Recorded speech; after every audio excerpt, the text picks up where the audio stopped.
In the quiet village of Yumuel, where the air always smelled of wet earth and wood smoke, life moved gently like the slow flow of the river at the edge of town. People rose with the sun, walked until dusk, and hurried home before darkness fully settled, because in Yumuel, night was not just a time of rest, night was a warning, and in that village lived a young girl named Amoka. She was beautiful in a way that turned heads even when she wasn't trying, smooth deep brown skin that glowed under moonlight, long dark braids that fell past her waist, and eyes so sharp they looked like they could see through lies. But beyond her beauty was something stronger. Amoka was brave and stubborn. The kind of stubborn that didn't know when to stop asking questions. One evening, the village was unusually calm. Crickets sang in the distance, and the smoke from cooking fires rose into the sky like silent prayers. In her grandmother's compound, Amoka sat on a low wooden stool, helping the old woman grind pepper using a heavy stone. The pepper scent filled the small kitchen hot, sharp, alive. As Amoka walked, she noticed something strange. The sun had barely gone down, yet she could already hear the sounds of doors being locked, bolts sliding into place, and windows being shut. She frowned. "Grandma," she asked softly, "why do people lock their doors early at night?" The stone in her grandmother's hand stopped mid-motion. The old woman's body stiffened as though a cold wind had passed through her bones. For a moment, she didn't answer.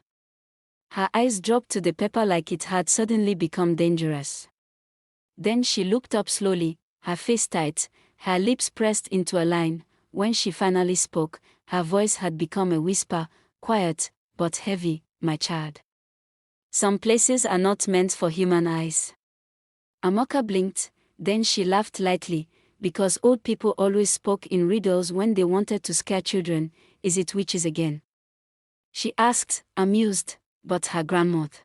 "No," the old woman said, her voice colder now. "It is worse." Amoka's laughter died in her throat. Her grandmother leaned closer, lowering her voice as though the walls themselves could listen.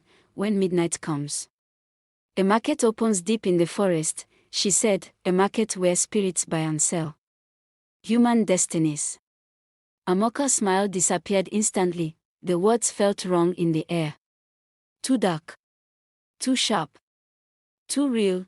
Her grandmother's eyes narrowed, and she squeezed Amoka's hand gently, almost like she was trying to anchor her to the living world. "If you ever see that market," she warned, "don't talk to anyone. Don't touch anything. And never accept free gifts."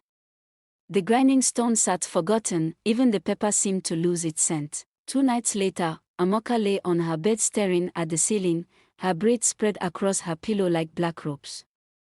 Sleep refused to come. The night was too quiet. Then the sound began. Clink. Clink. Clink. Amoka froze. It sounded like metal striking metal. Like chains brushing against clay pots. Like baskets being dragged lazily along the ground. She sat up slowly, her heart tightening. The sounds continued. Clink. Clink. Clink. Then came voices, soft, cold, too many to count, not loud enough to understand clearly, but loud enough to know one thing. It sounded like a market, a busy market, but Yumuel was sleeping. Amoka's heart raced so hard she could feel it in her throat. With trembling fingers, she slid off her bed and walked to her window. She hesitated, remembering her grandmother's words, but curiosity, like an itch under the skin, pushed her forward. She pulled the curtain slightly, and what she saw made the blood in her veins turn to ice. The village path outside was filled with shadowy figures, walking silently in a long line. They carried lanterns that glowed an unnatural blue, a blue so deep it looked like the color of the ocean at night. Some of the figures had no faces, some walked backwards, their feet gliding over the earth, some floated slightly above the ground like smoke pretending to have shape, and all of them were moving toward the forest. Amoka swallowed hard. Her grandmother's warning echoed in her mind like a drumbeat. "Don't go. Don't look. Don't follow." But her feet were already moving. She quickly slipped into her slippers, pushed her door open carefully, and stepped outside. The air was cold, the village was silent, and she followed them.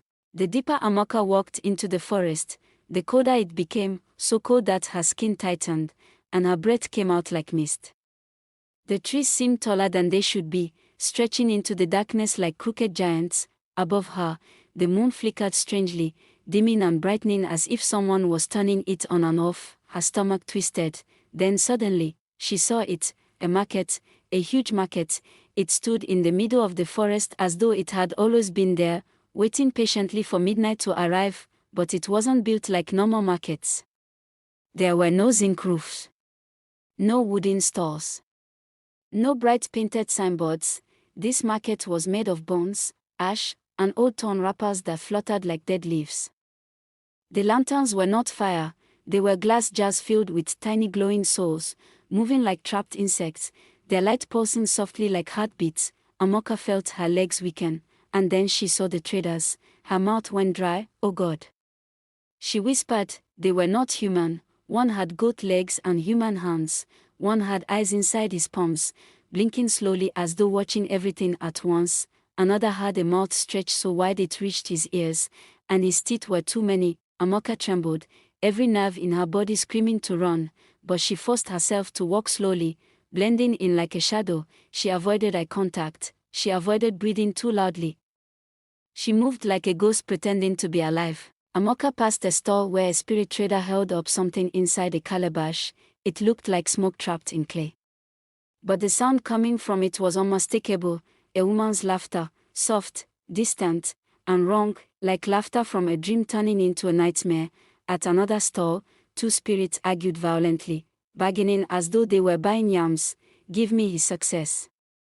One hissed, no. The other snapped. That future is expensive. Then Amoka heard a voice, deep and loud, calling out like a market vendor, fresh destinies. New destinies. Cheap and hot.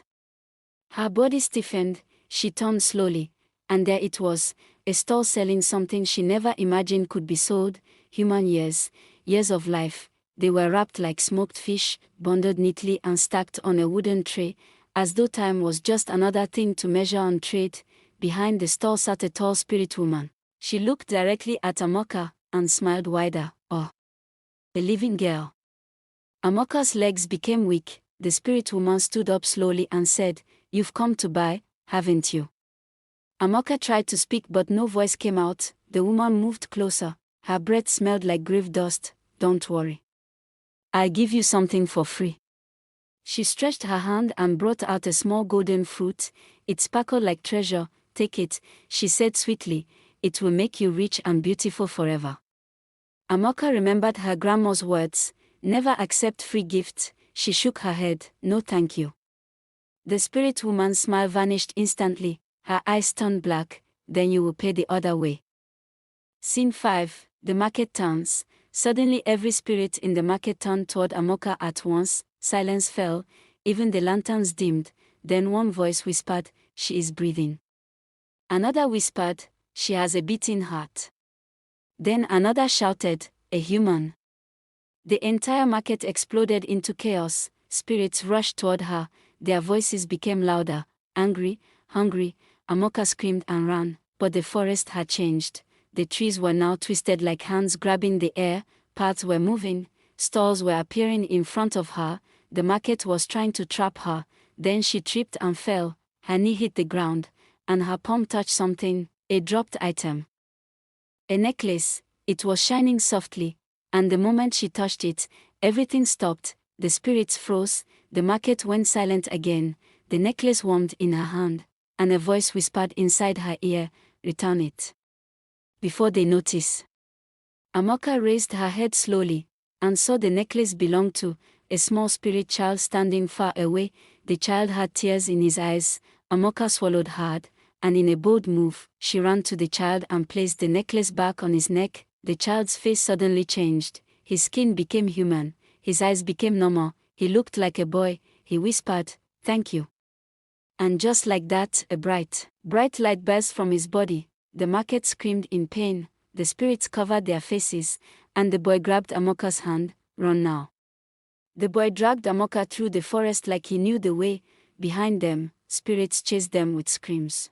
Amoka ran until her lungs hurt. They reached a big old tree with a hole inside it. The boy said, "Enter."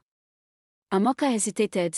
The hole was too dark, but she had no choice. She entered, and instantly, she fell into a bright space. She landed in her grandmother's room. It was morning, birds were singing. Amoka looked around confused. Then she saw her grandmother sitting on the floor, crying and praying. The moment Grandma saw her, she screamed and hugged her tight. "My child, where have you been?" Amoka was shaking like a leaf. She whispered, "Grandma, the market is real." Grandma sighed deeply and said, "I know." That night, Amoka couldn't sleep. She kept thinking of the boy's spirit. Was he truly saved? Or was he a trap? Suddenly, she noticed something on her wrist, a mark, a dark mark shaped like a market symbol. Her grandmother saw it and froze. Then she whispered, "Oh no." Amoka asked, "What is it?" Grandma replied, "That mark means the spirit market has registered you." Amoka's heart dropped. Grandma continued, "From today, they will be looking for you. And one day, they will return to collect their price."